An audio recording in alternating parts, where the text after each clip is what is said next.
Assalamu alaikum class, welcome back and I hope that you are absolutely fine. Let's start our chapter number 5 which is polynomials and exercise number 5.1. हमारे पास question number 1 है right the constant terms given in the expressions. Expressions ये जो हमें expressions दिए गए हैं इनके अंदर से हमने कांस्टेंट टर्म्स को फाइंड करना है।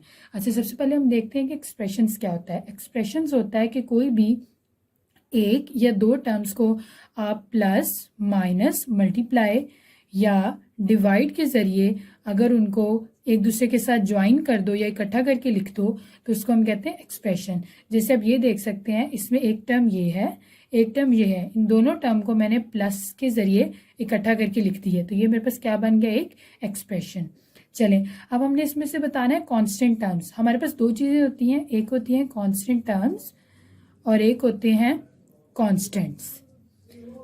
अब कांस्टेंट टर्म्स क्या होती हैं? कांस्टेंट टर्म्स वो होती हैं कि अगर हमारे पास कोई भी नंबर यानी कि 1 2 3 4 5 जितने भी नंबर्स हैं इनमें से कोई भी नंबर अगर अकेला लिखा हो तो हम उसको कहते हैं कांस्टेंट टर्म, और अगर वो नंबर किसी x y z के साथ लगा हो तो वो कांस्टेंट सिर्फ कहलाता है। ठीक है, जैसे अब यहाँ पे देख सकते हो तो ये जो 3 है ये सिर्फ कांस्टेंट है, क्योंकि ये पूरी टर्म कांस्टेंट नहीं है तो इसलिए हम इसको कांस्टेंट टर्म नहीं कहेंगे। तो यहाँ पर कांस्टेंट टर्म क्या है, सिर्फ 4। इसी तरह यहाँ पर भी देखते हैं कि कोई अकेला नंबर आपने ढूंढना है, यानी कि 1 2 3 4 5 जितने भी हमारे पास नंबर होते हैं उनमें कोई नंबर जो हो जो हाँ इस एक्सप्रेशन में अकेला लिखा हो। तो ऐसा कोई नंबर नहीं है जो यहाँ पर अकेला लिखा हो। 5 भी y के साथ लगा हुआ है, 2 भी x के साथ लगा हुआ है, तो अकेला नंबर यहाँ पे कोई भी नहीं है, तो वो यहाँ पे क्या होगा, फिर 0 होगा। तो कॉन्स्टेंट टर्म यहाँ पे क्या है, 0। चलें, उसके बाद हमारा है क्वेश्चन नंबर 2। क्वेश्चन नंबर 2 आप देखें, right the variables taken in the equations. हमें इक्वेशंस दी हुई हैं और उसमें से हमने वेरिएबल्स फाइंड करनी है। इक्वेशंस क्या होती हैं, इक्वेशन इक्वल, इक्वल का वर्ड यानी कि इक्वेशन में आप देखें स्टार्ट पे क्या आ जाता है, EQUA, यानी कि ये बेसिकली इक्वल से वर्ड निकला है। तो अगर आपके पास किसी भी एक्सप्रेशन में इक्वल लग जाए और उसके बाद इक्वल के बाद कोई ना कोई चीज़ भी लिखी हो तो वो क्या बन जाती है, इक्वेशन। जैसे यहाँ देख सकते हैं 2x - 1 ये इक्वल 0, तो इसमें क्या है, इक्वल, तो इसलिए ये क्या है, इक्वेशन। अच्छा, अब हमने बताना कि हमारा क्वेश्चन ये है कि हमने इसमें वेरिएबल्स बताने हैं। वेरिएबल्स का मतलब होता है, आपने अल्फ़ाबेट्स, आपको पता है अल्फ़ाबेट्स क्या होते हैं, ABCDE से लेकर XYZ तक। अच्छा, XYZ जो होते हैं वो हमारे क्या कहलाते हैं, वेरिएबल्स, और उनके साथ हमेशा कोई ना कोई नंबर लगा होता है, कभी लगा भी होता है कभी नहीं भी लगा होता है। ठीक है, तो XYZ जो होते हैं वो हमारे क्या होते हैं, वेरिएबल्स। तो इस इक्वेशन में देखें 2x - 1 = 0, तो इसमें वेरिएबल क्या है, x। ठीक है, तो हम लिख देंगे answer variable equals to x। अगला क्वेश्चन देखें, x² - x - 1 = 0। ये भी एक इक्वेशन है क्योंकि इसमें इक्वल का साइन है। अब इसमें वेरिएबल ढूंढे कौन से, XYZ में से अगर यहाँ कुछ भी लिखा हुआ है तो हमारा वेरिएबल होगा। तो यहाँ पर आप देख सकते हो x लिखा हुआ है, ये भी x है ये भी x, तो आपने बस एक ही दफा लिख देना है तो वो हमारा क्या बन जाएगा, वेरिएबल। ठीक है, चलें जी, अब उसके बाद हमारा है क्वेश्चन नंबर 3। आप देखिए, right the literals used in the equation. Literal, पहले आपने देखा हमने कॉन्स्टेंट्स पढ़े, उसके बाद हमने पढ़े वेरिएबल्स, अब हम पढ़ेंगे लिटरल्स। लिटरल्स क्या होता है, जिस तरह मैंने कहा XYZ क्या होते हैं, वेरिएबल्स, इसी तरह जो ABCD तक कह लें, EF तक, वो हमारे पास क्या होते हैं, लिटरल्स। और लिटरल्स जो होते हैं वो हम लोग लिटरल्स बेसिकली ये वेरिएबल्स के साथ लगे होते हैं। ठीक है, ये कोई भी नंबर हो सकता है, लिटरल 1 भी हो सकता है, 2 भी। ये जो हमारे कॉन्स्टेंट्स होते हैं ना, उनकी वैल्यूज अगर हम पुट करें वो लिटरल्स में पुट की जाती हैं। ठीक है, तो लिटरल्स हमारे क्या है, ABCD। ठीक है, इस तरह के जो हमारे पास आएंगे अल्फाबेट्स उनको हम कहेंगे लिटरल्स। तो इसमें देखें तो लिटरल्स हमारे पास क्या क्या है, AX² + BX + C - Y = 0। ये हमें एक इक्वेशन दे दीजिए। इसमें अब लिटरल देखें, वेरिएबल्स के साथ क्या क्या लगे हुए हैं, यहाँ देखें x के साथ लगा हुआ है A, इसका मतलब A लिटरल बन गया। इधर x के साथ क्या लगा हुआ है, B, तो B लिटरल बन गया। अब यहाँ पे देखें ये C अकेला है तो ये भी लिटरल होगा। XYZ के अलावा जितने भी यहाँ पर है वो हमारे पास क्या होंगे, लिटरल्स। आगे तो Y है तो Y इसका वेरिएबल है। ठीक है, चलें अगला देखते हैं। अगला क्वेश्चन है BX + D = 0।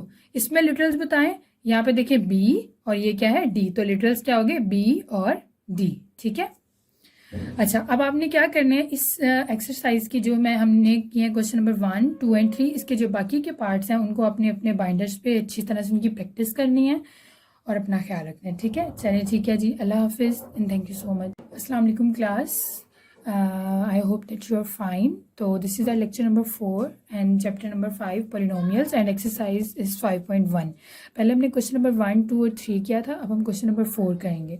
ठीक है, इसमें हमारे पास है, आपको क्वेश्चंस बुक पे गिवन होंगे, तो उन क्वेश्चंस में से आपने बताना है कि पॉलिनोमियल्स कौन से हैं और कौन से जो है वो पॉलिनोमियल्स नहीं है। ठीक है, तो इसमें से हम ये क्वेश्चन हमने लिए हुए हैं कुछ, मैं आपको बुक से भी दिखा देती हूँ। ये देखिए, ये हमारे पास क्वेश्चन नंबर 4 है। इसमें आप देखिए, separate the polynomial expressions and expressions that are not polynomials. तो ये हमें क्वेश्चंस दिए हुए हैं, इनमें से आपने बताना है कि पॉलिनोमियल्स कौन से हैं और कौन से जो है वो पॉलिनोमियल्स नहीं है। ठीक है, तो हम लेक्चर में देखते हैं जो हमने क्वेश्चंस लिखे हैं कि इनमें से पॉलिनोमियल्स कौन से हैं और कौन से जो है पॉलिनोमियल्स नहीं है। ठीक है, ये अब हमारे पास पार्ट 1 है, इसका देखिए, x² + x - 1।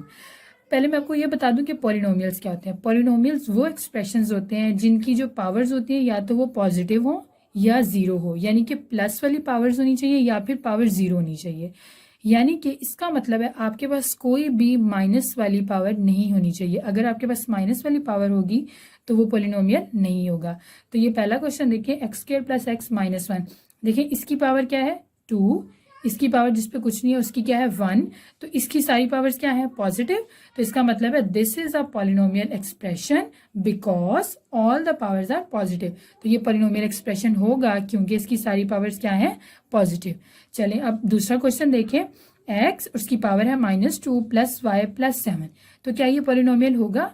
नहीं, क्योंकि इसकी पावर क्या है नेगेटिव, माइनस वाली पावर है। तो जो माइनस वाली पावर वाले एक्सप्रेशन होते हैं वो पॉलिनोमियल्स नहीं होते। ठीक है, तो ये देखिए, ये -2 इसकी पावर है, तो यहीं से हमें पता चल गया कि ये पॉलिनोमियल नहीं है। तो पॉलिनोमियल में कौन सी दो चीजें मैंने बताई हैं कि आपके पास या तो प्लस वाली पावर होनी चाहिए या फिर ज़ीरो पावर होनी चाहिए। अगर माइनस होगी तो फिर वो आपका पॉलिनोमियल नहीं होगा। चलें जी, इसका मतलब है ये पॉलिनोमियल नहीं है। This is not a polynomial expression because power is negative. चलिए अगला देखें, question number 5, right the constants that used in following expressions. हमें नीचे एक्सप्रेशंस दिए गए हैं और उनमें से हमने बताना है कि कॉन्स्टेंट्स कौन से होते हैं। मैंने आपको पिछले लेक्चर में क्वेश्चन नंबर 1 में बताया था कि कॉन्स्टेंट्स क्या होते हैं, जो वेरिएबल के साथ लगे होते हैं, 1 2 3 4 5 जितने भी नंबर हों, जो किसी भी वेरिएबल के साथ लगा होता है उसको हम क्या कहते हैं कॉन्स्टेंट। कॉन्स्टेंट अकेला भी हो सकता है और वेरिएबल के साथ भी लगा हो सकता है। ठीक है, तो यहाँ पे देखते हैं, हमारे पास पहला क्वेश्चन है 7x - 6y + 3z। तो इधर कॉन्स्टेंट्स क्या है, देखो x के साथ क्या लगा हुआ है 7, तो 7 कॉन्स्टेंट है। y के साथ क्या है 6, तो ये साइन भी इसके अंदर इंक्लूड करेंगे, -6, तो वो भी एक कॉन्स्टेंट है। और उसके बाद यहाँ पे क्या है 3। तो यहाँ पे टोटल कौन कौन से कॉन्स्टेंट्स आ गए 7 -6 एंड 3। चलें अगला क्वेश्चन देखते हैं। अगला क्वेश्चन है 8x² + 2y + 5। इसमें हमारे पास क्या है, कौन कौन से कॉन्स्टेंट्स हैं 8, 2 और 5। क्योंकि वेरिएबल्स के साथ जो भी नंबर लगे होते हैं वो क्या होते हैं कांस्टेंट। तो यहाँ पर हमारे पास 8 है, फिर 2 है और फिर 5 है। तो ये हमारा हो गया क्वेश्चन नंबर 5। अब आपने क्वेश्चन नंबर 4 और 5 के जितने भी बाकी के पार्ट्स हैं, इसके जितने भी बाकी के पार्ट्स हैं उनको आपने अपने नीट बाइंडर्स पे करना है और उसकी अच्छे से प्रैक्टिस करनी है। और फिर हम मिलते हैं अगले लेक्चर में। ठीक है, thank you so much and take care, Allah हाफिज़।